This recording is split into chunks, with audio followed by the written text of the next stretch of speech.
The Blue Line Radio Show is a weekly program that deals with crime-related issues and, as a result, may be a bit shocking to some of our more sensitive listeners. Show host Marc Benson is a decorated veteran with 24 years of law enforcement experience, a graduate of the FBI National Academy, and a licensed private investigator. This show is the property of Blue Line Media. Now, the show bad guys love to hate. With the host they can't escape. Live from the studios of 106.7 My Talker Radio, this is the Blue Line Radio Show with your host, Marc Benson. Good afternoon and welcome to the Blue Line Radio Show. I am your host, Marc Benson, in the studio with me, and it's not even starting yet. I mean, we're going to have a flood of people in the studio today, and we're happy that that's the way it's going to be. But in the studio with me is my co-host, my brother from another mother, Dave Libbey. Hey. Dave I wish I was here to warmly welcome you night before last.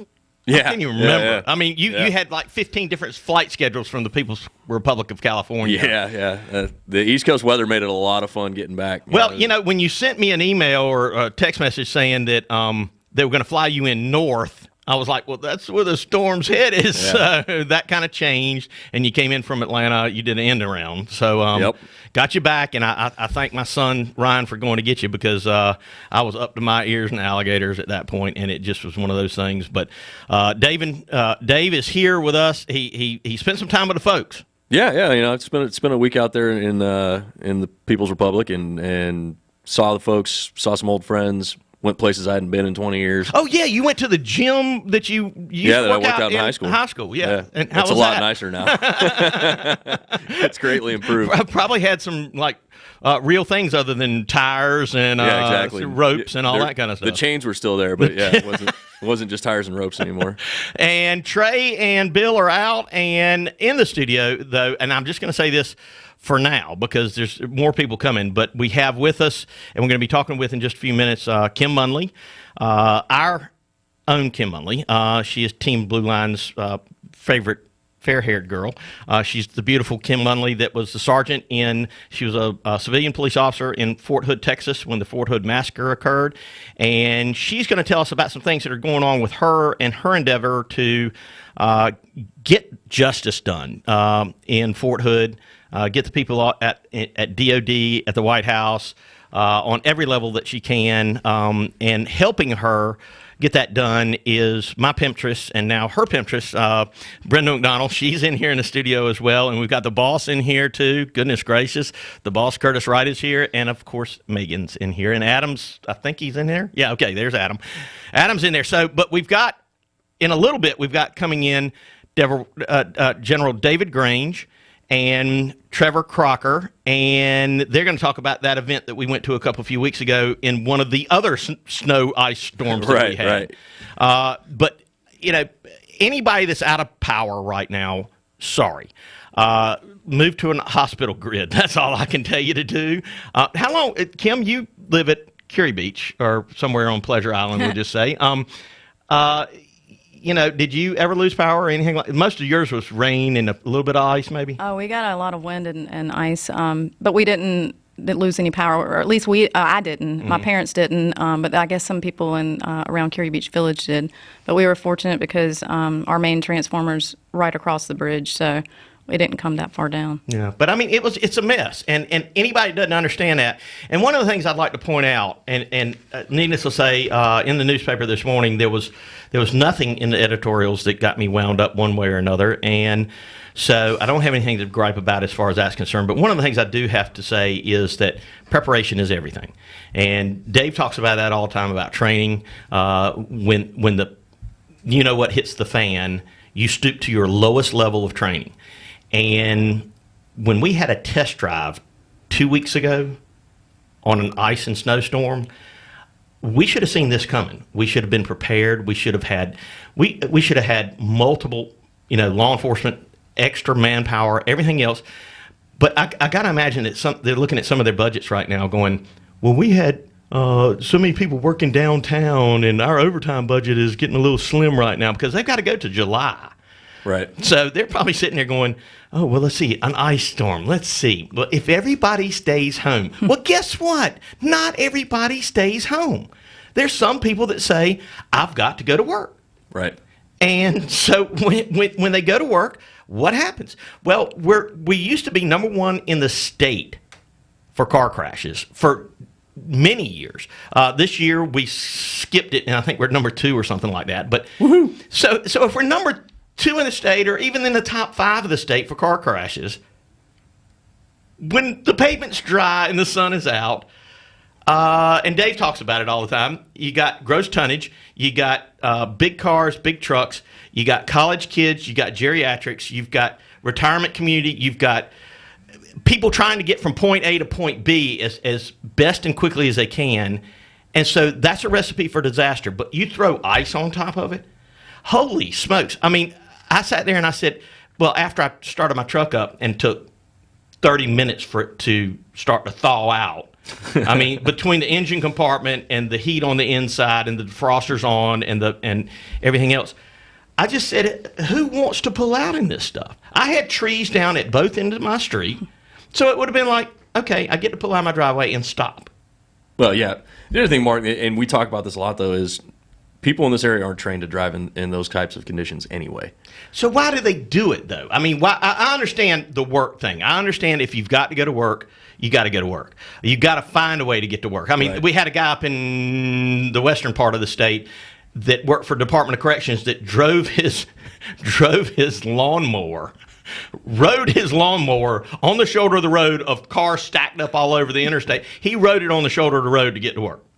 Took a gas can with him, and that's all he stopped for, is to fill up his lawnmower. Sounds like gas. a good idea. It does. But, when you start to look at, New Hanover Regional Medical Center was on point. I mean, they were like, okay, we're locked down. We've got our staff here, everything else, the same way they did 2 weeks ago. Right. Why can't our local government be like that? I mean, am I asking too much? Maybe so. I think that level of professional preparation is what's called for in those types of events, but not everybody does disaster awareness and disaster planning as well as some organizations. Hospitals obviously tend to be the best at it. Well, I mean, we had 2 shelters, emergency shelters.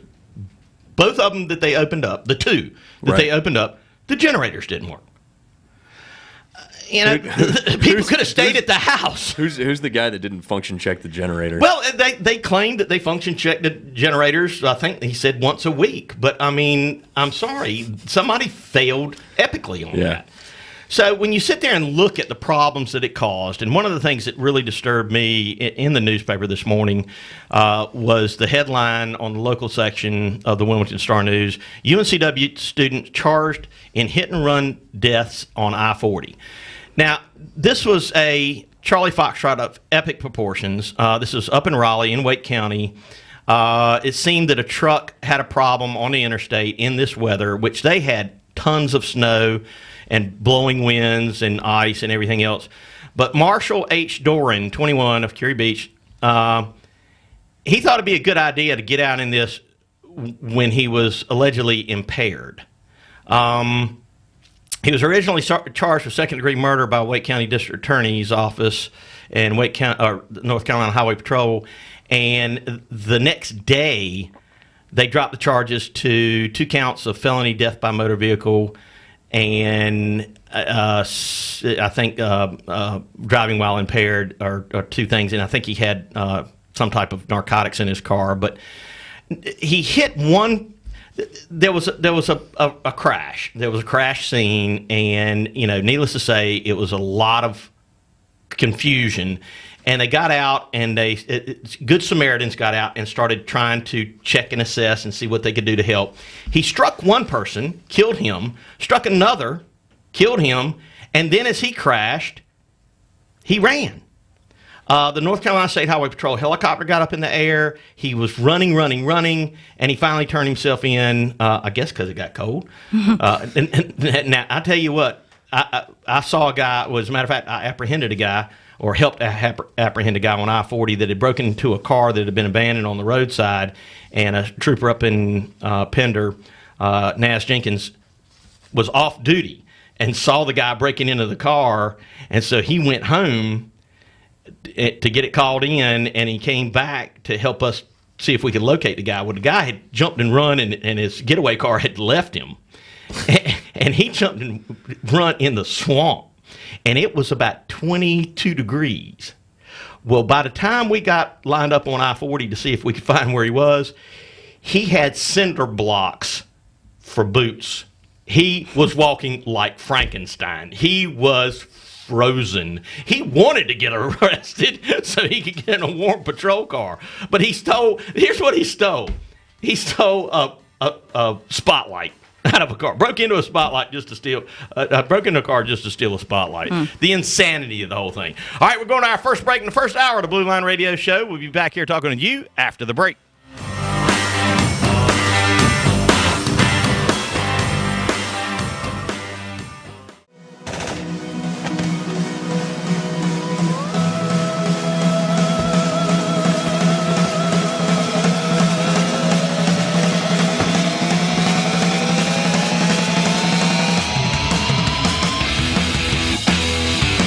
We're back with the Blue Line Radio Show. I'm your host, Marc Benson. In the studio with me is my co-host, my brother from another mother, Dave Libbey. Hey. And we've got a whole bunch of people in here, but especially with us, we have Kim Munley. Kim Munley is she's a hometown girl. National hero. National hero. And she shirks that like a humble person would, like a true hero would. But she is a national hero, no matter what you want to say about it, Kimberly. We're all about you, and so nobody can take that away from us. And I will tell you this: this is a lesson I learned from my mom. You know, the mom that maybe I see or maybe I don't see, unfortunately. But anytime anybody gives you a compliment, you accept it because they said it for a reason. And with what you did, from two guys like me saying you stepped up to the plate when the time was right and you were called on, you answered the call. When the bell rung, you answered the call. You went to, as Grossman would call it, your moment of truth was right there. I think honestly, the way I talk about the Fort Hood shooting massacre with you had probably, Dave, let's total them up, 3-4 moments of truth. Yeah. I mean, when you first see that it's a massacre going on, that's one moment of truth. Well, actually, on the way, because we thought really it was probably a funeral detail volley that had not been called in. Right. So when you arrive and see people running from, and you start running too, that's one moment of truth. And dispatch had already let us know, too, that she could hear screams in the background. So moments right before I got there, I knew it was a real thing. Yeah. So up until you engaging Hassan, you staring down the pipe of your gun that he tried to kill you with first, and then his gun, everything reflects on. So after all was over and done with, and Kim, you started your career where? Riceville Beach, right? Yes. And you were there for a period of time. You've also served in the Army. You became a civilian police officer. You were down and clean at Fort Hood. You were a supervisor, served on a SWAT team. So you were prepared because of training. Luckily, yes. Yeah. Not every officer is. They know it can happen, but they're not, the training, it gets monotonous, and when we go through it every single day, same type of situation, it's just, but if I wouldn't have had that, then there's no way I would have been able to react so quick and without, any second thought whatsoever. It was a reaction. There was no thought process involved. Exactly. You did exactly what you'd been programmed to do. And that's when we talk about lowest level of training, that's the key right there. And that's what saved your life. Because we talked about that. You combat breathe knowing that you had a femoral artery bleed, and you could have been bleeding out there, but you combat breathe, you got everything back down to a level until you got proper care, and they got you in, but you could have. Alonzo, your friend that was in, I think he was in the Army, but didn't he have to do something with a psychologist or psychology? Well, he was actually in the same unit as Hassan. Okay.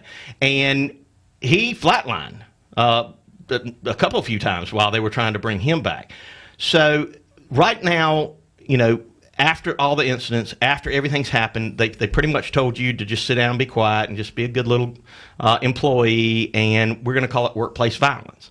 Well, that kind of stirred you up a little bit, didn't it?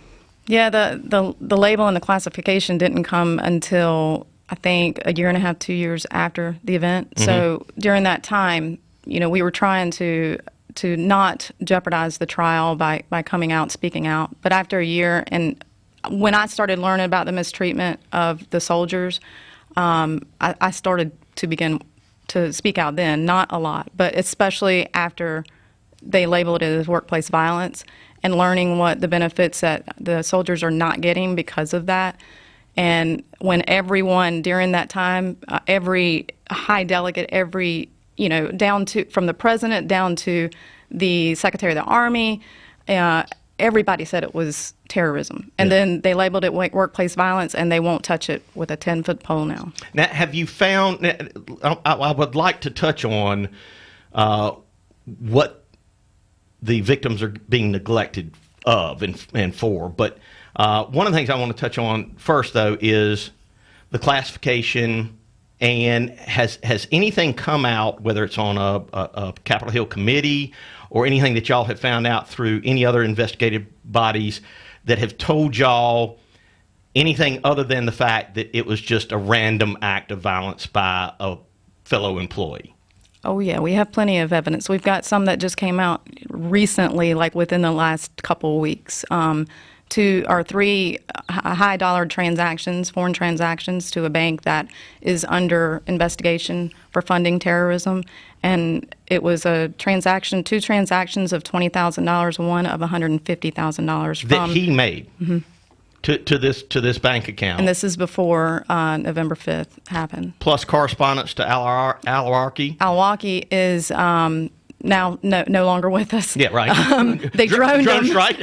Drone strike. Got him. But that was another key. If we would have been able to speak to him or interrogate or anything, then it's more stuff would have come together. But yeah, there was more communication than what was put out to the public for the 12 emails. There was a whole lot more. Okay. There was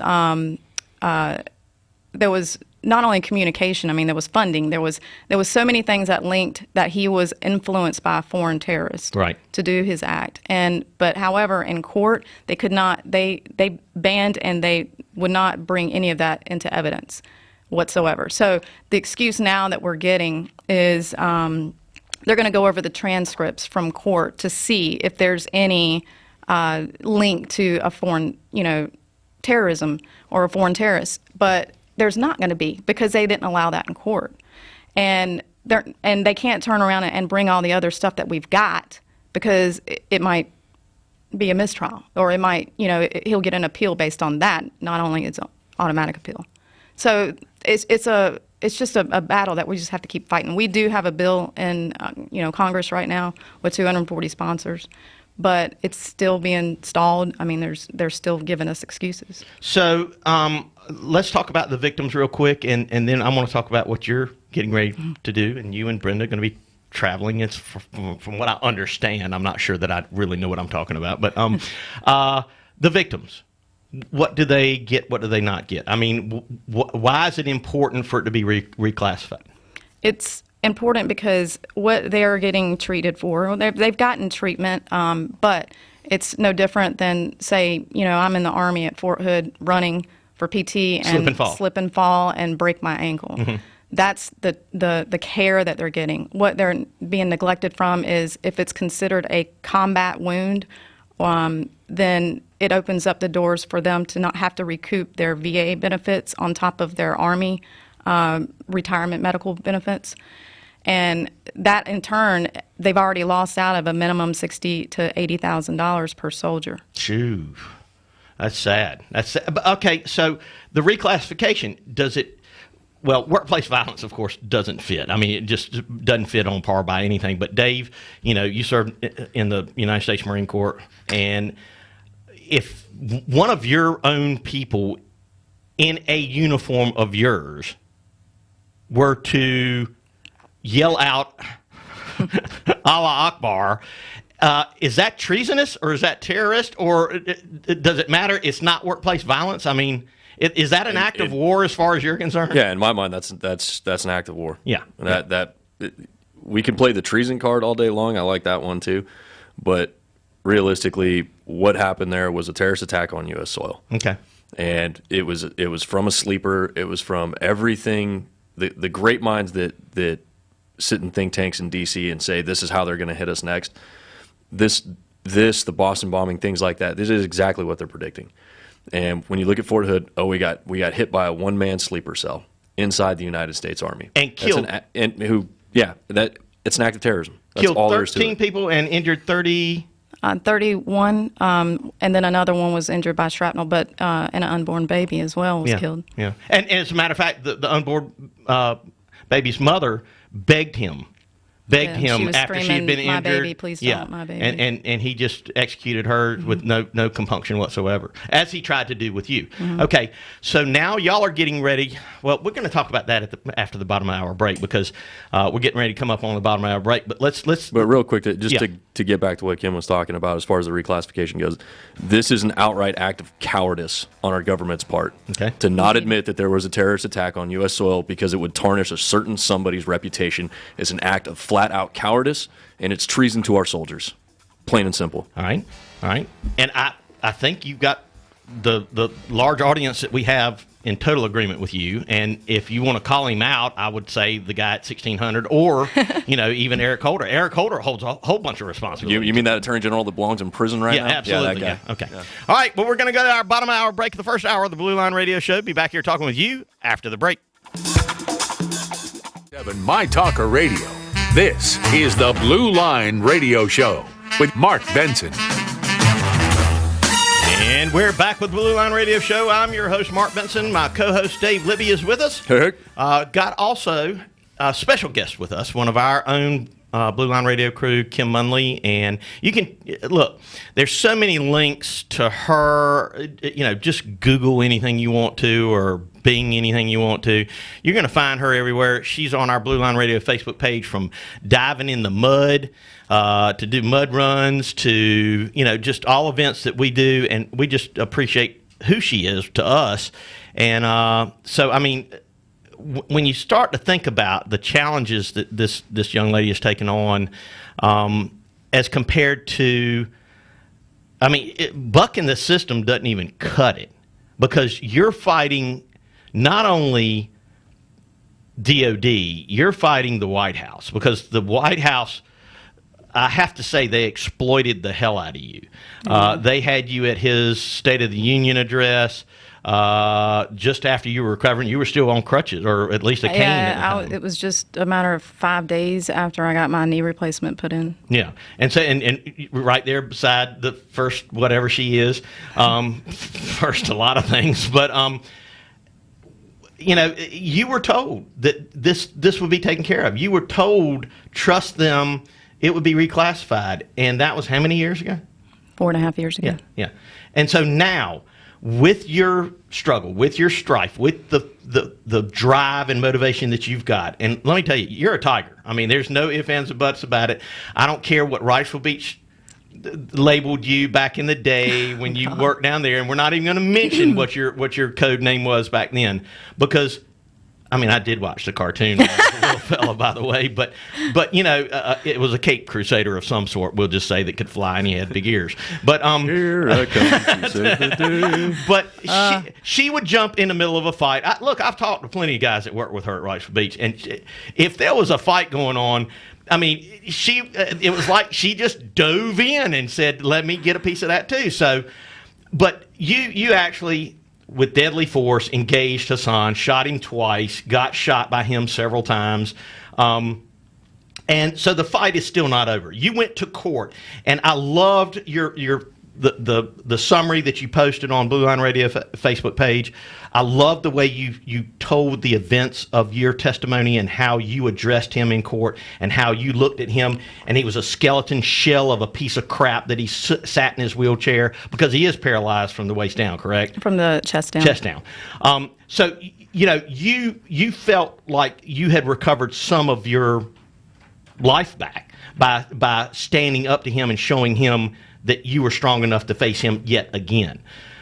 Now you're facing another challenge of getting this reclassified, and you're fighting. Your struggles are that you're going to publicize this as much as you can to get what's right and rightfully to the victims of Fort Hood. Correct? Absolutely. Okay.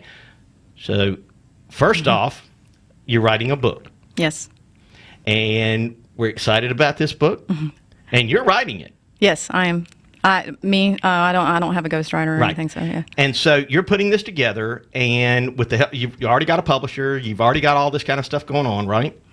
And we're expecting it to come out, or can we even talk about that? We're crossing fingers and expecting it to come out on the anniversary of November 5th. Okay, which is the day after the election.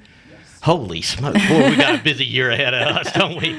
And that's going to be huge. That's going to be huge. Now, to promote all of this, you and your manager, agent, whatever, she's got so many labels, Brenda McDonald does, but as your manager and your agent, you and her are getting ready to go on a tour. Is that correct? Yeah, it's me and her and my other manager, Sam. Right. And we're teaming up with a country music duo. The Mulch Brothers. The Mulch Brothers. Wonderful. I mean, I'm a diehard country fan anyway, but they're just top of my list. Yeah. Not because of this. They were, before. And their names are?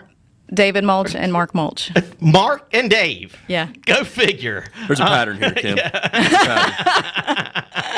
Okay, so your first little visit somewhere else is going to be in Tennessee coming up? Yeah, we kick it off in Memphis, Tennessee on actually next Saturday on the 22nd at Newbies for a concert. But it's a tour that's going to last throughout 2014. And they're touring many, many states. Right. March, we'll be in Texas for about close to a week. Well, we will. They will be in Texas already. But so yeah, we're looking forward to it. They're an awesome, two guys. I mean, to take on and team up with us just to help the victims is so humbling to me, and the victims are very appreciative of it. But yeah, I mean, I'm so excited, and with all that, I do want to say, all this, nobody understand. I mean, everybody understands this is for the victims. This is not for me. Right. I wouldn't be writing a book. I wouldn't be trying to get this reclassification.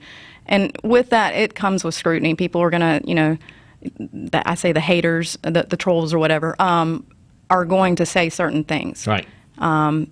I've even been told, that Fort Hood was a conspiracy and labeled labeled like a Jessica Lynch. So, but what? Yeah. yeah. I'm sorry. I have to giggle on that one. Jessica, excuse me. They're comparing your incident to Jessica Lynch's incident. Dave, are you getting ready to blow your hat off the top of your head? Somebody find me who made that ignorant ass comment. Yeah, but okay. I'll take all that scrutiny. I don't care.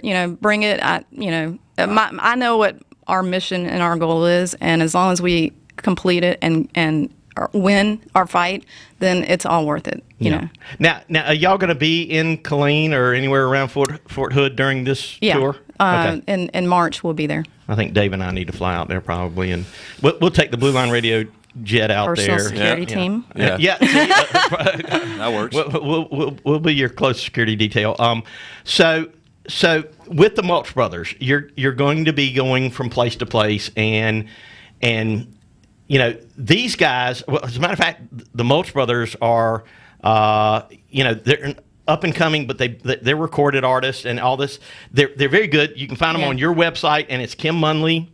And then Facebook. I'm sorry, Facebook, Kim Munley, and there's another one remembering the Forgotten Victims of Fort Hood. Fort Hood. Group. So there's a lot out there for people to research and see what happened. I would encourage you. I don't know. Did you publish on your Facebook page your summary of the testimony? I did. Okay. I'll eventually repost it just so people can read it again. But. Yeah, because I think it's very telling. It absolutely tells the entire moment. I mean, because it wasn't just you washing your car at at shift change. It wasn't you running up. It was the whole conglomerate of everything, including talking to the DOJ people, Department of Justice people, talking about waiting to testify, talking about going in to testify and addressing him, addressing the court, addressing the jury, and it was compelling. It gave me a lot of insight as to what you had actually gone through in combat. I mean, that's what they call it. They call it combat shooting for a reason. Yeah, it's actively engaged in combat. Yeah, I mean, Dave calls it the two-way range. I mean, we can do the one-way range all day long, punching paper, knocking over steel, but when you do the two-way range, that's when the rubber meets the road, and that's not a workplace violence something or other. You're in combat, and that's what everybody should be compensated, and that's what they should call it. I don't know how they could call it anything else. I'll just say it again. It's the disservice. We talk a lot about destroying the morale of your people by not getting their backs. Right. And we talked about that in local law enforcement. We talk about it in local law enforcement. We talk about it at the state level. We talk about it sometimes at the federal level. This is a great example of why our military can't stand the current president. And I won't refer to him as commander-in-chief. I refuse to. Yeah. Because he doesn't command anyone. Right. The Constitution does. I had somebody complain that I said complainer-in-chief and campaigner-in-chief. But my point is this. He never has their back. He never once has had their back, and he never will have their back, and he's proven it time and time and time again. Yeah. And so hopefully, day after the election, Kim's book comes out, and we can start to really talk about reclassifying this and getting this classified appropriately. Yeah. Vice, I don't want to hurt my legacy. What legacy? Exactly. Of being the worst president ever in the history of the United States of America? A legacy of ashes. Yeah. That's about it. But, when we look at this as compared to what we're faced with locally with gangs, and, we talk about that all the time on this show, is that when they try and ignore what it really is, then it makes it worse. It catches up to them. So, you can cover it up all you want, but guess what? It's still going to stink.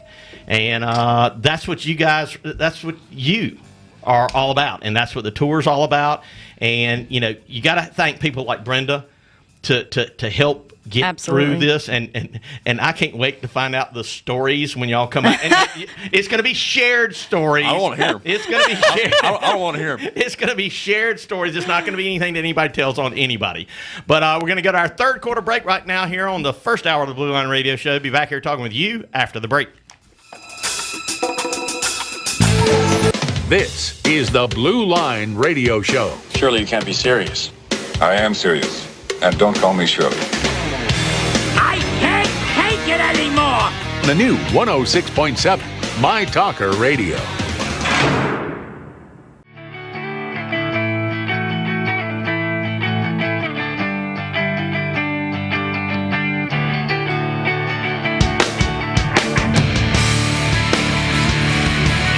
We're back with the Blue Line Radio Show. I'm your host, Marc Benson. In the studio with me is my co-host, Dave. Dave's over across taking pictures right now. He's snapping a few. But on mic right now, I just had to bring Brenda McDonald up here to easy for me to say, to talk about what the Mulch Brothers and what Kim are going to be doing on tour, how it's going to all flesh out so we can have, there's so many things. There's a foundation that Kim's going to try and put together to help as far as any type of battle that they've got to do in furthering the cause of getting this reclassification at Fort Hood from workplace violence, to an actual act of terrorism or some type of act of war. But Brenda, you know what's going on. So tell us what the Mulch Brothers and Kim are going to be doing while they're on tour. Well, part of the reason for this is to keep America's attention on Fort Hood up front because we have short attention spans in this country. Well, we've got Fast and Furious going on. We've got Benghazi. We've got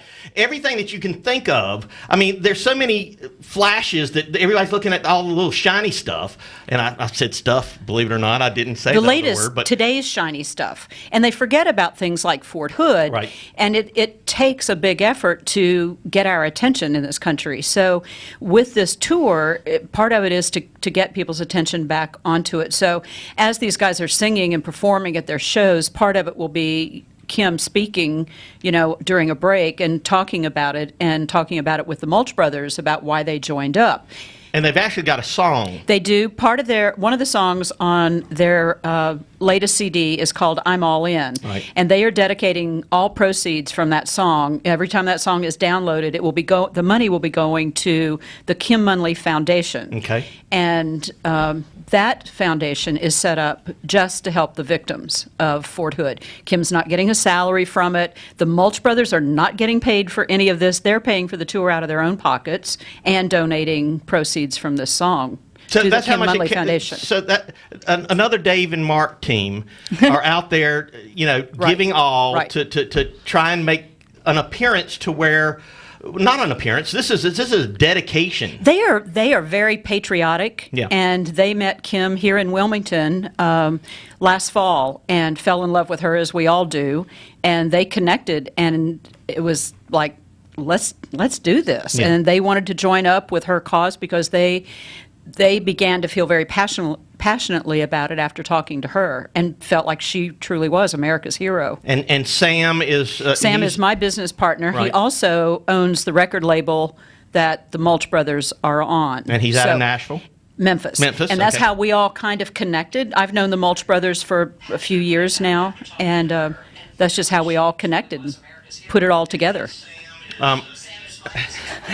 We're having a technical thing right now. I would have already put it through about 2 sheets of sheetrock. They throw very well edgewise. When you take cell phones and hold them like a card, you can throw them through 2 sheets of sheetrock with no problem. I've done it before.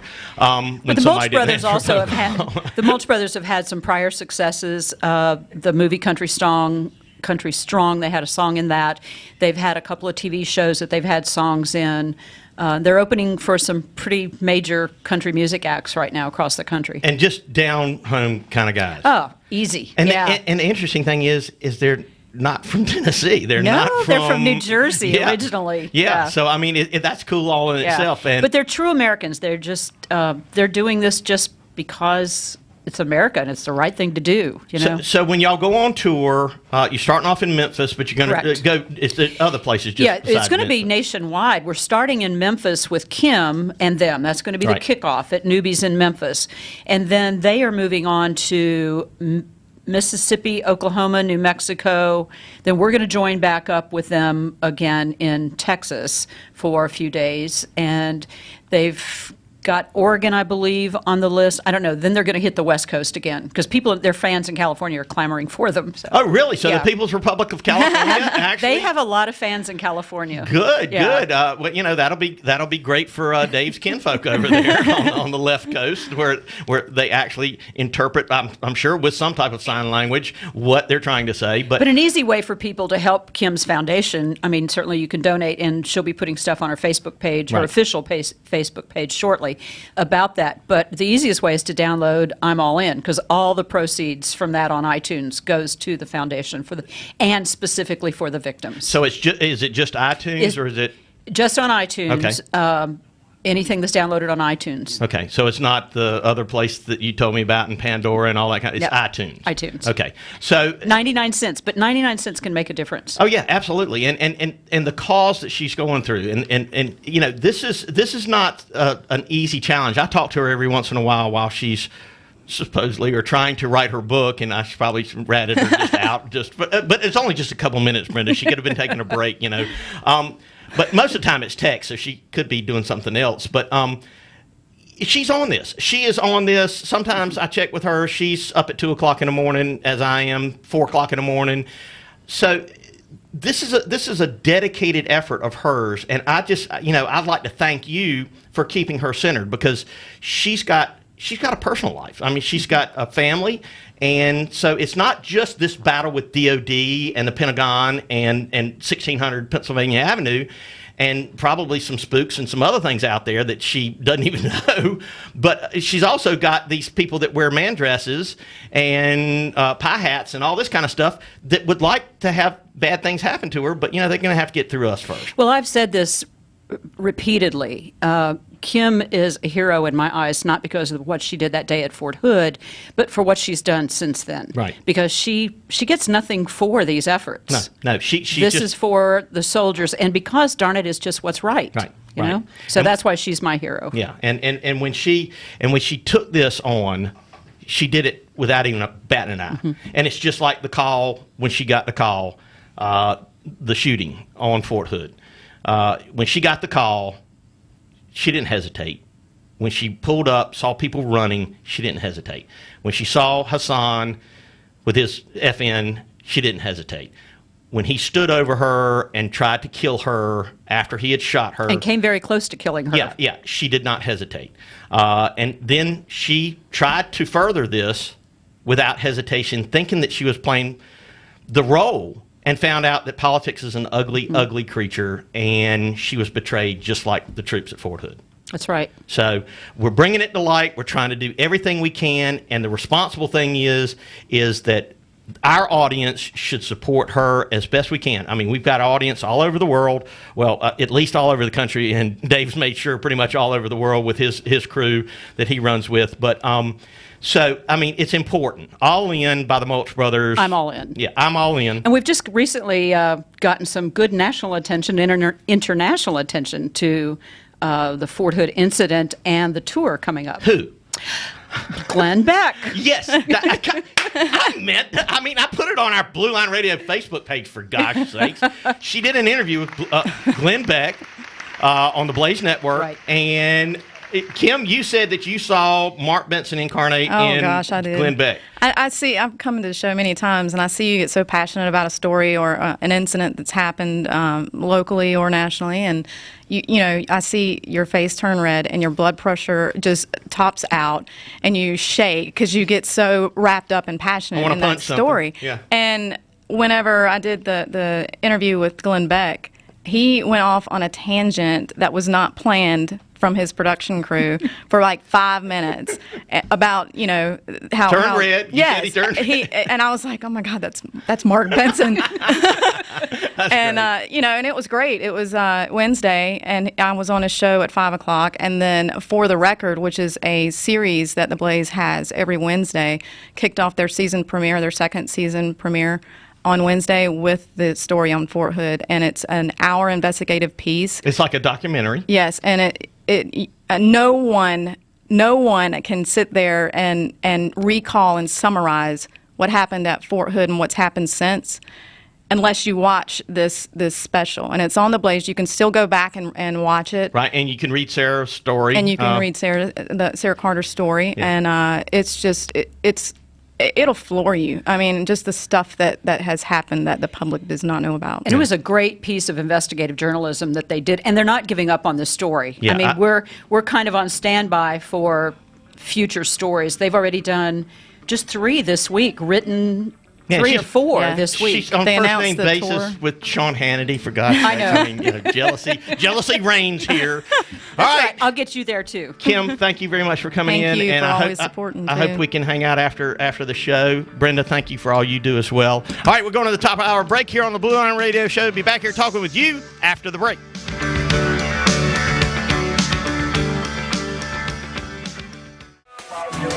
Now, the show bad guys love to hate. With the host they can't escape.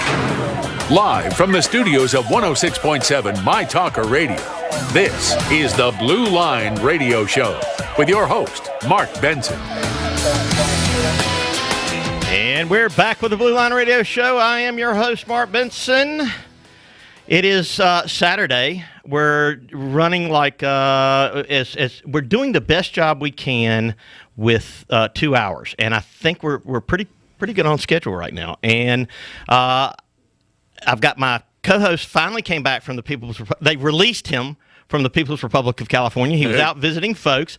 Dave Libbey's in here with us. And Dave, we're just thankful that the weather, or whoever your travel people are, because, I mean, you're an international traveler all the time. Right. So needless to say, they kind of try and look after you, but A little bit. I lost out in the end. Did you? Yeah, I lost out on some really good seats, but I got back, and I got back in time, and that was all that really mattered in the end. Yes, sir. And I'm thankful that you're here. But also, we got to thank Kim Munley for coming in and talking to us about her endeavors to make Fort Hood a realization to where it's reclassified for something other than workplace violence. I mean, you know, we don't have going postal anymore. This was a terrorist attack. This was a guy that actually knew what he was doing, and he did it specifically on our U.S. soil. It's worst as far as I can remember, and somebody correct me if I'm wrong. It's the worst attack on a military base in U.S. history at the time. I mean, besides Pearl Harbor, but it's just one of those things. It's just tragic when you look at things. But in the studio with us right now. And Dave and I had the pleasure of meeting both of these gentlemen for the first time a couple of weeks ago in the snow and ice up in Council, North Carolina, just south of Elizabethtown. General David Grange and Trevor Kracker. Both of these guys we were hooked up with through our guy, Don Heath with Tactical Element. I've got one of his T-shirts on, so Don, if you're listening, I've got your black long sleeve T-shirt on, advertising. I'm representing, brother. But General Grange and Trevor came in here to be in an honor show and discuss. General's got a company, Osprey Global Solutions and Osprey Armament. They put on a demonstration at their range, and General, we've done some research on you, and you've got quite a history, not only in the military field, but also in the private sector as well. And now you're going into another endeavor, which it looks like it's just going to be a popper and a hopper for you. But we went up to that range, and that training facility that you've got set up there is just going to be remarkable. Tell us a little bit about where you started from, where you hail from first, where you started in military, where you ended up. And then how you came about this training facility and what you expect from it. Sure. Thank you, and thanks for letting us be on the show today with you. Yes, sir. Appreciate it. I'm an Army brat. Army brat, and so I went around the world with my father, the whole family, and then from there went into the military while he was still in the military, and started out as a lieutenant of infantry after going to North Georgia College, a military college. And went to Vietnam almost right away after the 82nd Airborne at Fort Bragg. And that was my first tour and my father's third. We were there together. So you were actually there in Vietnam at the same time your father was serving as well? I was. Wow. Yeah. Okay. And so he was an old hand at the game, with combat, because he had been to World War II, Korea twice, and then in Vietnam. That was his third time. And so he was somewhat of my mentor as an infantryman. And in fact, that tour, both times I was wounded, he was there, which was good for my mom because he could explain what was going on. no panic at home. Well, if you saw the movie, we were soldiers. Yeah, right. And the old telegram delivery deal. The yellow cab pulls up to the front porch. Yeah, it's close to that. The messages are written up pretty extreme. Mm-hmm. But anyway, so I stayed there 2 tours back to back, came back, went Special Forces, and then I kind of bounced around between infantry and Special Forces with the Rangers, with counterterrorism units, and then finally ended up at the command of the Big Red One in Bosnia and Kosovo. And then I got out and went to Chicago to run the McCormick Foundation for 10 years. A great philanthropic organization. Really enjoyed it. It was great for the kids there in one place finally. Right. They had moved around quite a bit, 2 boys. And then I was on the board at PPD, Pharmaceutical Product Development. They asked me to be the CEO for a couple of years. I did that. And when I left PPD here in Wilmington, we stayed, and I started Osprey. And Osprey was started with some of my buddies, both law enforcement and military, that had a lot of experience. And we had a security focus and a medical focus, mainly because of PPD. Right. And it's involved here and there and did different things. And finally we started Osprey Armament as well with FFLs and that to be able to handle the weapons. And we started training in armament company as well. And that's the range is out there on a farm, a family farm in Council. And it's what you saw as phase 1. We got a couple more phases yet. Yeah, to improve it. So. I saw the tower being constructed for the 1,300 meter range, and but Dave, I mean, out of training facilities that you've been to and through and trained on and also instructed on, you've got to agree that this kind of facility that's close to the general area of Wilmington is important. I've trained, worked at, and run a lot of the ranges in this area, and I'll tell you, this is far and away the best facility in southeastern North Carolina, probably in almost all of North Carolina for a single range facility. You can't beat it. Just the thought that was put into the walk down portion of the range is it's incredible. From a scout sniper standpoint, we walked and looked at a couple of the different shooting positions and things like that. Really well thought out, really well constructed.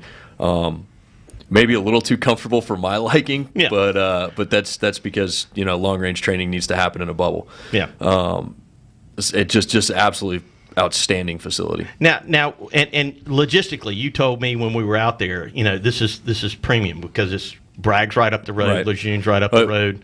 I talk a lot about Wilmington being the nexus of the infidel because you have you're equidistant almost from Lejeune and Bragg, and so you have all these meat eaters that tend to intersect in one point. Right. And then in my industry or former industry, whichever it is right now, there's a whole bunch of us in this area. I mean, the amount of guys that fly in and out of ILM with a connector in Atlanta to Dubai is a pretty big number. Stacked up like cordwood. Yeah, pretty much. Yeah.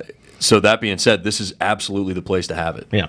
And General, when you thought of this, and when we interviewed you up at the range, you told of we're not going to be up here shooting on Sundays. We're neighbor friendly as much as we can be. We're gonna grow crops on this. I think I saw soybeans. The environmental aspect of what we talked about. If you want to elaborate on that a little bit, that's what probably impresses me more than any of it. Yeah, just quickly. Yeah. We farmed the area. Last year we just did 35 acres. We're farming almost 70 this year. We got a late start because of when we had to obtain the property. But the range is built in harmony with the environment. We're all hunters and respect the wildlife. In fact, the one farmer I work with there closely said he saw more wildlife on our property since we built the range than before. The 10, 20 years he's been in the area before. Because the way we did food plots, the way we integrated it. And, management. Yeah, the management of it. And we're not going to sacrifice that. Yeah.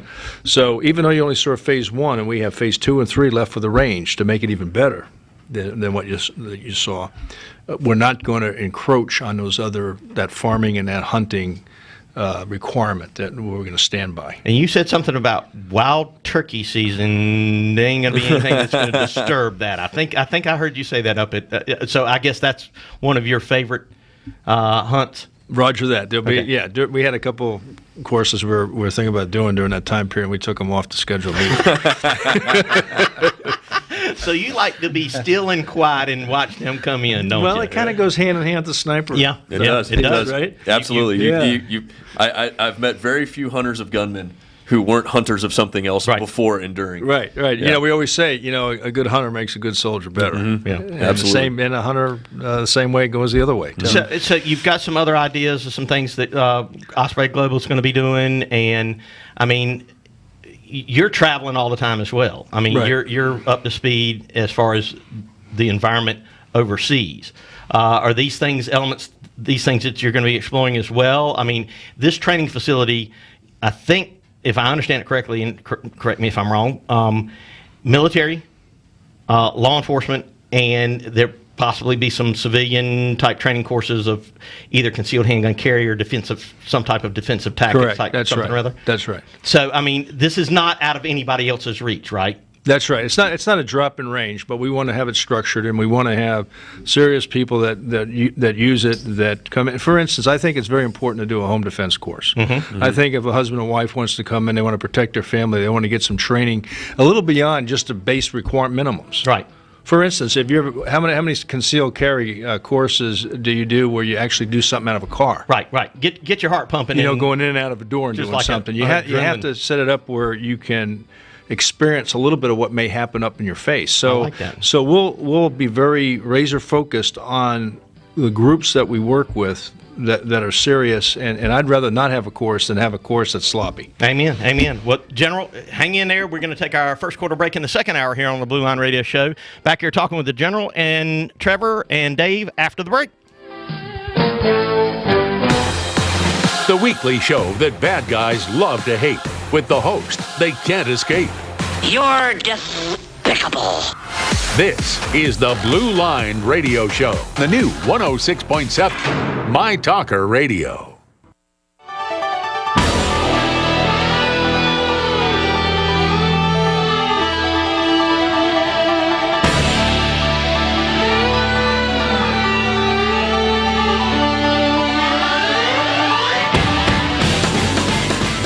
We're back with the Blue Line Radio Show. I'm your host, Marc Benson. In the studio with me is my co-host, my brother from another mother, Dave. Hey. And we have with us General David Grange and Trevor Kracker. And we're in here talking about an event that we went to, it was 2 weeks ago, a little over 2 weeks ago. And even though it was treacherous weather, and I didn't get you that helicopter that I almost promised you. Trust me, it'll be there in the spring when we have another event. But it was a good turnout. We had a lot of people show up, and a lot of gunpowder was burnt. And I was impressed from getting there to leaving there, and the convenience of it. I mean, even in the snow and everything. And I talked with Trevor before Trevor and I were the talking team because you had other things to do, and Don was trying to drive up from Florida, so Trevor and I ended up on the phone a lot of times. But Trevor, your company is here. Let's get your. I'm sorry, I don't mean to get away from the microphone. That's right. You do military wraps. You do, from guns to cars to helicopters and all this kind of stuff. Yes, sir. Tell us how you became involved in all this, because you like a lot of this training aspect as well, and through your company, you're making productions of things that are going to complement the General's Armament Company and the range and everything else, and you've got some other ideas as well, right? Yes, sir. We started doing this. I was doing this commercially since 2001. Okay. And I met some fortunate guys from Fort Bragg in 2005. Now, what is a fortunate guy? A fortunate guy that brought me into this military world. Okay. And the black helicopter guys fortunate, or some maybe high speed guys? Some high speed. Okay. Black helicopter guys. Okay. And I met those guys, and they asked me if I could do this with the material. And once we showed them what we could do and what we could camouflage, conceal, and deceive with this product, they said, "What are you doing commercially? We need you in the military." So we changed our whole commercial company to a defense company overnight, and immediately helped support the soldier with our technology right off the shelf. And this is DLS, your company. Defense Logistics, yes, sir. And you're out of Lumberton. We're out of Lumberton. Or as y'all call it, Lumberton. But Robco, yeah. If you ain't got a knife in Robco, you better get one. That's right. But it's better to bring a gun to a knife fight than a knife to a knife fight, especially with those people that are very proficient in the use of them.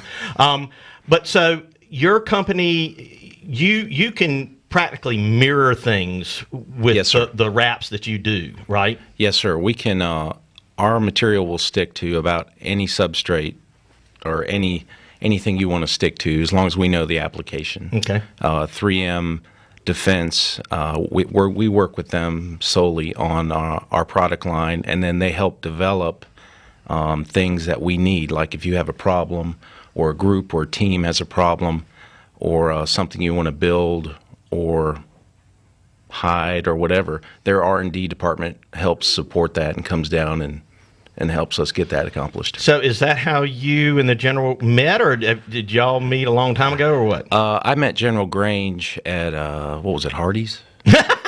No, I was joking. I met General Grange. I'm trying to think. Yeah. I met General Grange on through Tom Connor.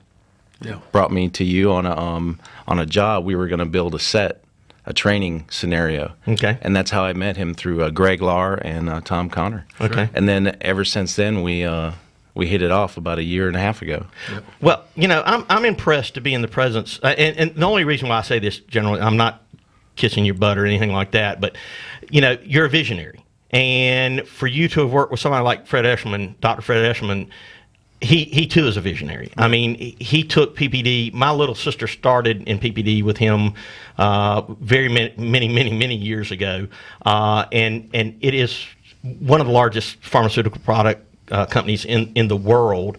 And so when I know that there's two people like yourselves, visionaries, that have made things better for everything all the way around, that's important. And so when we start to look at your upstart of what Osprey's all about, and you go to a range like this, the limitations are endless, right, Dave? I mean, do you see this as just taking off and keeping going? Oh, absolutely. We're not going to stop deploying people to non-permissive environments anytime soon. Mm-hmm. That's not going to happen, and it's going to happen more with our special operations forces. In and with our special operations forces, you need new and diversified places to train these guys. Using the same ranges at Fort Bragg all the time, using the same ranges at Camp Lejeune all the time. You get conditioned, the responses become automatic, and they stop thinking. So you have to get them out of their environment once in a while, and just based on that alone, there's no end in the foreseeable future for this facility. Right. As far as, and that's just from a professional standpoint, that's how I look at it. Right.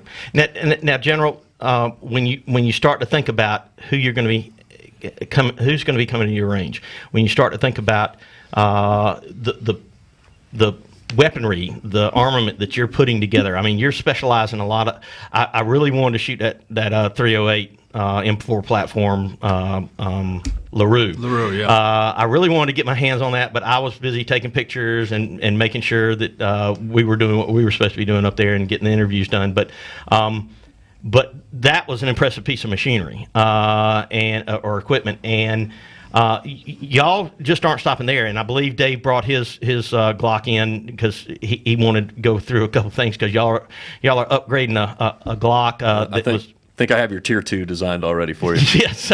So with your foresight, and you're being a visionary that you are, you're trying to make some of our weapon systems out there more palatable, more user-friendly, more effective. I mean, we've been shooting 22 bullets at bad guys for a long, long time now. When you were in the Vietnam War, I mean, we went from a 30 caliber carbine to back in days it was either 308 or it was a 30-06 for a sniper rifle, and then we went to 30 caliber carbines, and then we went to M16 22 bullet with a lot of heat behind it. I mean, wait a minute, I didn't do 30 caliber carbines. Oh, okay. I'm not that old. Your dad No, did. but I did the first M16s. But yeah, the first M16s that were jamming most of the times when they needed forward assist and didn't have them. But when you sit there and look at the products that you're trying to get out there in the field and stuff like this, maybe for special ops, maybe for specialized groups and specialized groups in law enforcement and stuff, but you see that there's a need for just something other than off the shelf. Yes, and take a couple minutes just to explain this, because this is, I think, very important. Any weapon that we do, any rap we do on a training site, the other member of the team out there, the other host besides Trevor was Perry, Mm-hmm. Dr. Perry, Dr. Perry. and he is our scientist. Mm-hmm. And this guy he comes up with some weird things, and he comes up with some. Why didn't we ever do that before? Right. Things. He's very good. He's a sharp guy. Anyway, we have what we call the overmatch squad. Now, think of an overmatch squad no different than a SWAT team. Right. It doesn't have to be just an infantry squad. Right. It can be a SF team. It can be a Marine Scout Sniper team. It can be, just think of that overmatch capability, virtually or physically.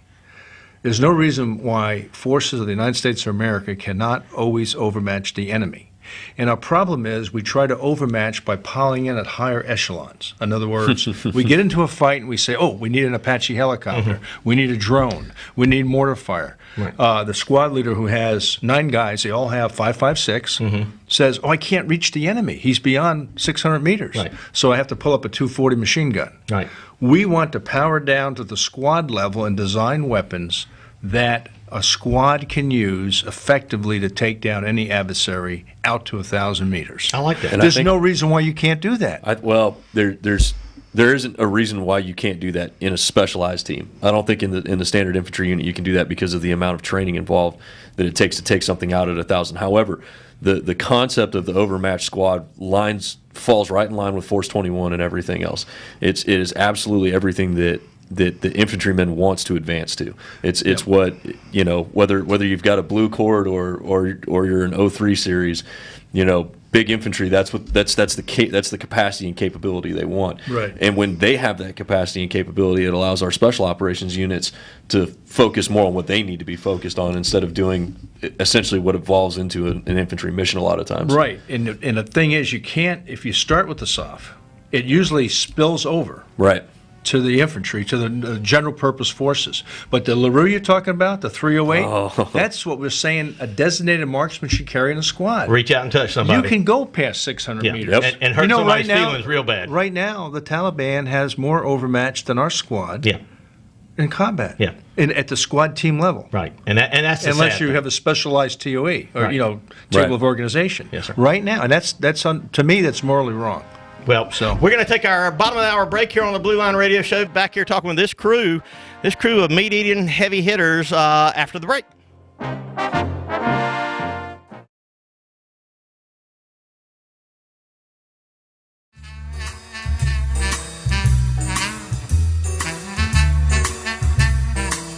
Live from the studios of 106.7 My Talker Radio, this is the Blue Line Radio Show with Marc Benson. And we're back with the Blue Line Radio Show. I am your host, Marc Benson. In the studio with me is my co-host, Dave. Hey. In the studio with us, we have General Grange and Trevor Kracker. And we've been talking about this facility that Osprey Global Solutions, is it Osprey Armament Range or is it Osprey Global Solutions? It's called Osprey Range. Osprey and Range. It comes under the Osprey Armament LLC. Okay. Which the Osprey Global Solutions runs all of them, but yeah. Because you live on the coast in wonderful New Hanover County, you see a bunch of ospreys. Is that what got your attention? Or was it the United States Marine Corps ospreys hovering over our houses on their flybys that got your attention to ospreys? Well, we see both. Okay, yes. And my wife and I were drinking a glass of wine on a dock one day, and the ospreys were diving all around, and that's why we call it that. Cool. And they're a predatory bird. Be the hunter, not to prey. Yeah, exactly. That's another Absolutely. reason. Yeah, exactly Absolutely. right.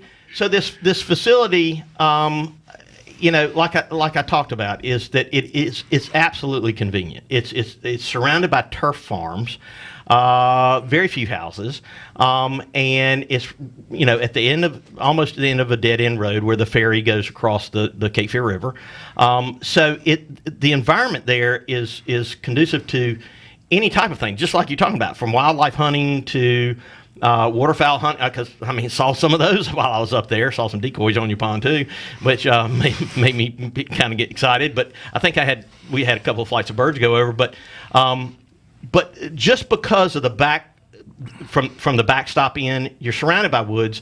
It's very, very, it's very neutral. It's not something that's going to be obtrusive or it's not going to. It's very integrated to this type of training in a facility. It's when you sit there and look at the aspects that law enforcement could come into. It's just like Trevor and I were talking about on the break.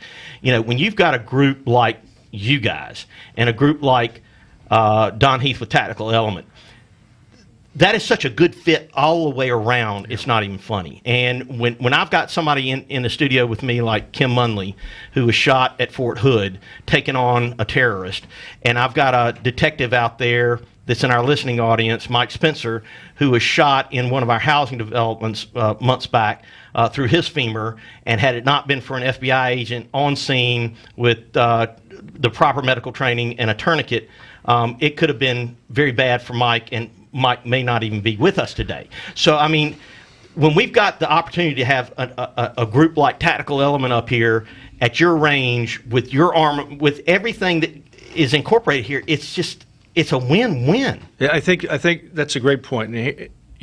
First of all, if you're going to do shooting instruction, tactics, you better be talking about medical support. Yeah. Amen. Okay, so someone's going to get hurt. In the real world, and not just their feelings. Right, not just their feelings, and so we do tie that in. Now, what is I think really important? Think about the medical, forensics, investigative, all the things you got to do on a site. Yes, sir. On a mission, and so we're trying to incorporate that with great partners. And everybody wins with that because you get with this partner and this partner. 1 and 1's not 2; it's right. 3, 4, or 5. Right. The Cape Fear corridor, from Fort Bragg all the way to the coast, brown water to blue water to brown water, the swamps, the fields, the urban, the rural. When you tie that together with a training opportunity for law enforcement and for the military, it's a great opportunity. If you do it properly, it doesn't impinge on neighbors and the environment. You can do it. Right. And so one thing that, and this is probably the first time you've heard this, up where Trevor is, we're going to open an urban site in an old facility that has asphalt, that has hardscape, and now we have rural and we have urban. Yes. We're going to tie that together. So there's going to be an offering of both those environments. I mean, that's pretty important. That's super important. That's super exciting. Yeah. I mean, look at your background. Yeah. Okay, so you're gonna have a combination because you can use simunitions as well as live rounds. We can do a lot of different things. And for those in our audience that don't know simunitions, it's you can shoot it through duty weapons and stuff like that, but it's non-lethal. It's soap. It hurts soap a little and bit. paint and it stings. Yeah. When I used to train up at it does begin to trigger the pain response, and that's really what's crucial. It's really what's crucial about simunition training is that you figure out real fast getting shot sucks. Yeah. Without actually having to get shot. But the fun thing is when they first came out with the paintball guns, the paint guns and stuff like this, when we went up to special operations up at Stone Bay and we trained with them, I'll never forget the morning. It was a cold morning, and we get out with these hardcore Marines, and our SWAT team arrives, and we start gearing up because we trained with our gear on because that's how I did firefighting, that's how I did all my police work. And we start putting our gear on, and they said, "What are you doing?" And I said, "Well," and we had these like 68 caliber single shot paint guns that wouldn't hurt a baby's bottom, and they were like, "No, we're training with T-shirts and your camis. That's it. We're training, and we're going in these houses and doing all these drills." And I was like, "Okay, well that's okay. I've been hit in the face with one of these 68 caliber." They had them little Mac 11s with 9mm paint pellets in it that were fully automatic. And by the time I got home that evening, my wife then thought that I had walked into a hornet's nest because they blistered us up. And you couldn't say, "You didn't hit me," because there were marks on you that you couldn't rub off because it hurt so bad. We did that for a very, very specific reason, and that was it, to teach people that getting shot sucks. Yes. I nailed a student 7 times in the crown of his head one time because he stopped in a doorway to attempt to repair a malfunction. He went to perform immediate action, and as soon as his head went down, I just unloaded on him. In the funnel of death, yeah, he stood he was there. right in the fatal funnel, standing right in the fatal funnel, and he screened at me and said that it's a couple of words we can't say on the FCC rules. We shouldn't repeat. But when I took him aside afterwards in the after action, and I said, "This is why." Yeah, you think you'll ever do that again? Yeah. No. Yeah, non-repetitive exercise. Yeah. Excellent. A woodpecker on his head.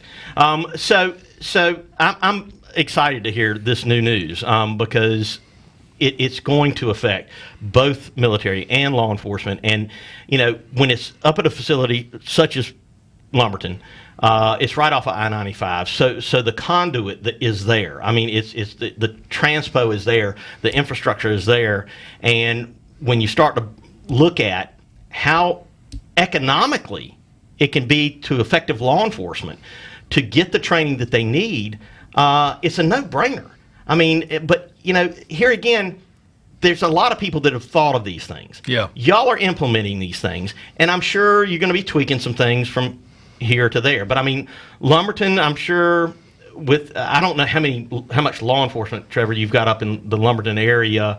Robinson County is a big county. It's one of the biggest in the state, I think. But the population is not that big. But with coming down from Fayetteville. Hell, they could even come up from South Carolina, from Horry or anything like that. So, I mean, it's limitless.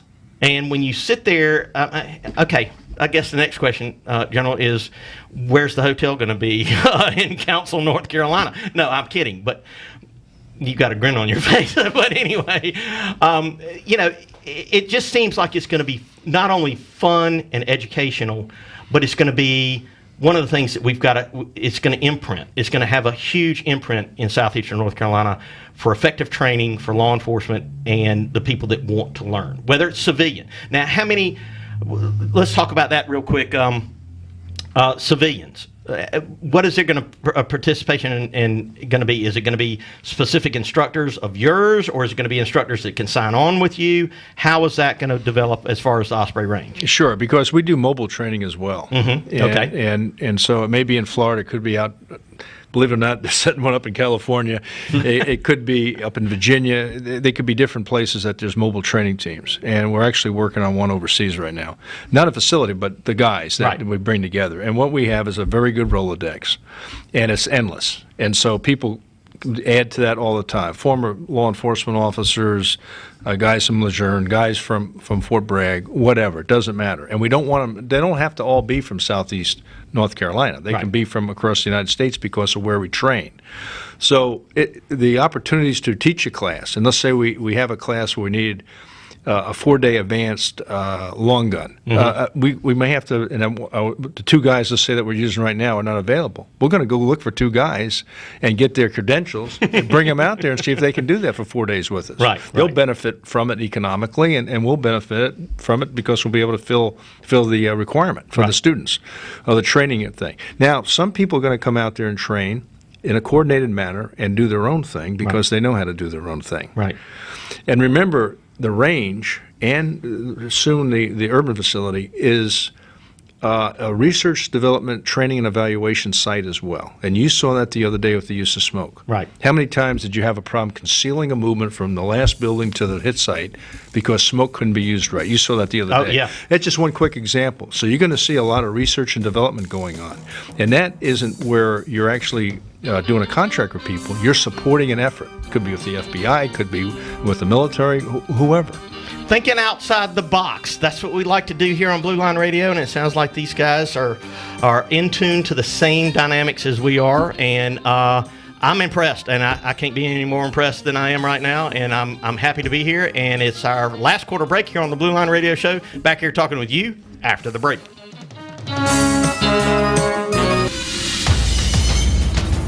The weekly show that bad guys love to hate, with the host they can't escape. Oh, man. Marc Benson and the Blue Line Radio Show. He got a little pretty mouth, ain't he?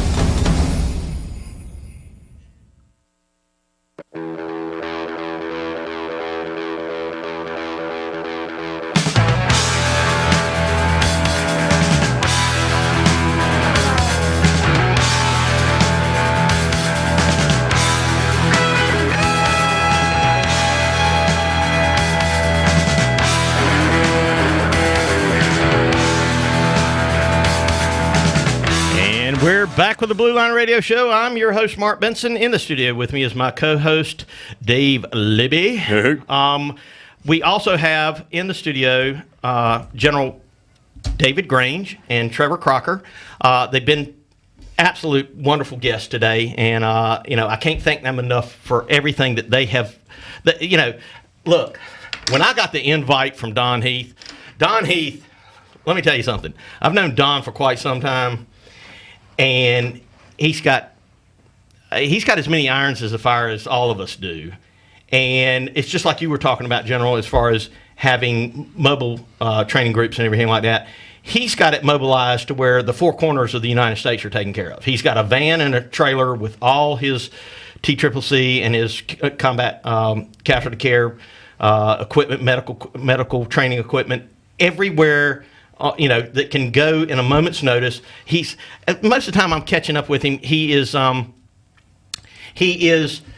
like in Puerto Rico giving a class, and then the next thing I know, he's in Oregon, and I'm like, how does he do anything? Well, I can tell you one thing, and I know Don's listening, and if you're listening, Don, you better pass this on to Amy, your wife, the woman that runs the company. She is a princess being able to keep up with you and everything. Look, Don is a diehard law enforcement officer. He is a staunch supporter of military. He is a trainer of trainers, and he's just that kind of go-to guy. And when he invited me to come up to do some spots with you guys and to see what this facility could offer us, it was incredible. It was an honor to come up there, even though the conditions were horrendous. I really look forward to the spring event because even though we saw it in its worst condition, it was a great experience. And for people like you, General, that continue. My gosh.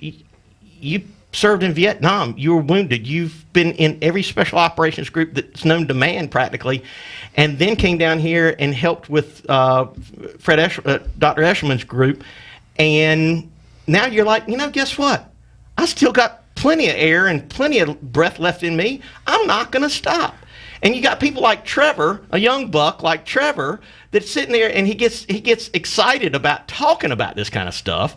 And then, of course, Don Heath just falls right into play. And Dave is he turns into a staff sergeant all of a sudden back in uniform. He wants to get out there and burn some gunpowder. And contractor. Dave's been so many trigger pullers, I can't even name them all.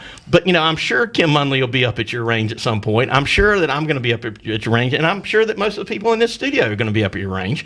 And I hope that a lot of people in our listening audience know that this is available to them, know that professionals are going to be training them, know that, this is an opportunity for them to stop being a sheep and they can become more of a protector of themselves instead of relying on government. Government has taken a role of nanny sitting pretty much everybody, and everybody thinks that they've got to dial 911 to have somebody wipe their fanny or whatever it may be. And guess what? I don't want to see that type of government role. I want to see everybody start to think outside the box and think, okay, what is my plan for my public? What is my plan for my family? Do we have an action plan? Do we have a fire plan or a threat plan?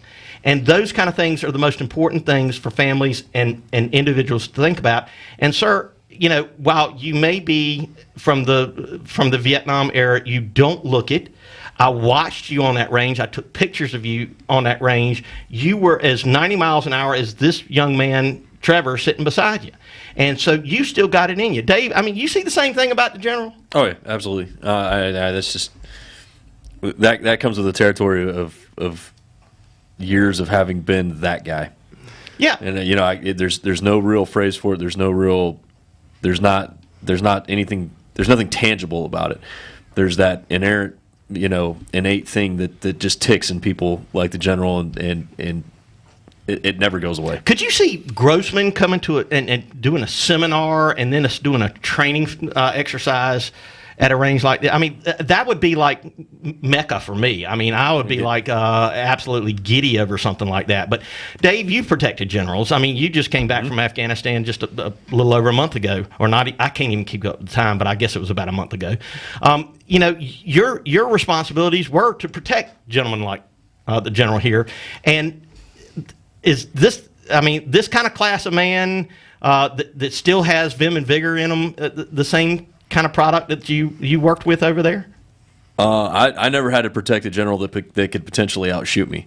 So that's a good point, because when I was in Boston, I had a PSD, or a personal security attachment, and I said, well, first of all, I'm not sure who's protecting who, but and so that I was pulling on their legs, but they no, you have to have those guys because you're focused on other stuff, right? And that's what I like about it. Yeah. You're a hands-on guy. You're not a micromanager. You're a hands-on guy, and you'll pull a trigger just as quick as you're in a heartbeat. Yeah, and so that's what impresses me. And I'm sure Dave is impressed as well, because, what better detail to work with a guy that's going to be like, okay, if we're getting in a gunfight, I'm not going to be the one cowering down beside you. I'm going to be, blowing rounds down. And if he says, I want this kind of weapon, I'm going to know why. Yeah, exactly. Exactly. Bingo. Let's see. You're going to have to come to the range with me first, sir. So I make sure that you know which end of the gun goes bang, and I know that I can count on you, because that's the whole thing about the team concept, and that's one of the things in local law enforcement that Dave and I have had an issue with, as far as putting county deputies and city officers together that have never worked with each other before. They don't know what their cues are. They don't know how they roll. And that could be a potential problem, because you're expecting somebody to cover their area when they're paying attention to your area. And, in a duck blind, that doesn't work either. And especially when it's a life or death situation and you're confronting a crowd, or you're confronting a potential deadly situation, you've got to have your area's responsibility, and that's it. You don't change out of anything. And so when I look at you, General Grange, I think of you as one of those kind of guys that you're just as aware of your surroundings as your detail is, but you trust your detail. I'm sure when you had PSDs that you had you went out and watched them shoot and probably shot with them, but you wanted to make sure that you had the best gunners. Well, around. most of them came from my old unit. Yeah. Okay. So So I knew where they were, but it was like Dave. I mean, I just came back from Iraq myself about 3 weeks ago. I didn't have a PSD, and I'm looking all of a sudden by myself. I'm thinking, man, is this the right thing to do? I'm getting a little old for this. Yeah, right. So my wife says, what do you think you are? I think I told you this the other day that she was joking around. What do you think you are? The Expendables? You did say that. Yes, but not as many tattoos. Yeah. But anyway, Trevor always told me, and the thing with working with guys like this, right? It is invigorating, and like Trevor told me, he says, Grange, you got to remember something. Rangers don't wear out; they rust out. They rust out. That is that gets to you no matter how old you are. Yeah, I mean, I could understand that, and trust me, age is just a number, right, Brenda? I mean, that's the way I understand it. All right, thank y'all very much for coming in, and we look forward to the after show event if we can all get that together. Also, next week, I'm going to make it our call-in show because next week it's going to be the fourth Saturday. But we had important things to discuss today with both Kim Munley in here and General Grange and Trevor. So next week, get all your questions ready. Get all your questions, and guess what? We didn't even talk about politics today, about my announcement last week, but we're going to get that. I'll probably file for sheriff on the 24th at noon, so if anybody wants to come out to that, just stay tuned to our Facebook page and know that when I do file, I'd like to have a little showing out there and see if we can get some people out there for support.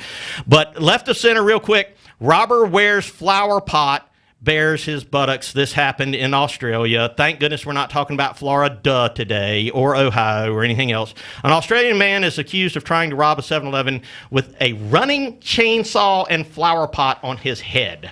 It doesn't get any crazier than that, but that's what we love so much about crooks. They just don't get it. And if we have to confront them and they got a chainsaw, it's going straight to gun. Is that correct, Dave? Yeah. That's transition to option 3 right there. Absolutely. All right, that's it for the Blue Line Radio Show this week on the My Talker FM. Be back here next week talking with you, asking all the guys and gals out there keeping us safe. Our sheepdogs watching over their flocks. You be safe.